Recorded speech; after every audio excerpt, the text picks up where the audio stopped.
আলাইকুম, আপনারা সবাই কেমন আছেন? আমি আলহামদুলিল্লাহ ভালো আছি। খাওয়ার আগে কিছু সুন্নত আছে, তাই জন্য আমি আপনাদেরকে খাওয়ার সুন্নতগুলো বলবো। খাওয়ার আগে টুপি মাথায় দিতে হয়।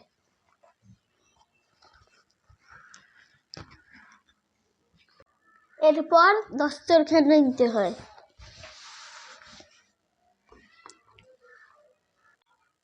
খাওয়ার আগে 1 চুমুক পানি মুখে দেওয়া সুন্নত।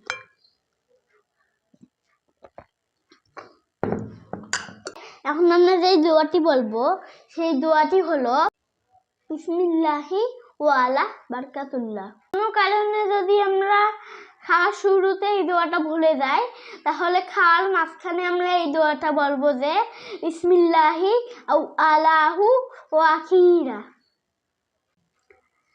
আর খাওয়ার শেষে আমরা যে দোয়াটা বলবো সেটা হচ্ছে আলহামদুলিল্লাহিল্লাযী আত'আমানা সাকানা ওয়া জাআলনা মিনাল মুসলিমিন। আমরা সবাই এই সুন্নতগুলো মেনে চলার চেষ্টা করব। ধন্যবাদ সবাইকে।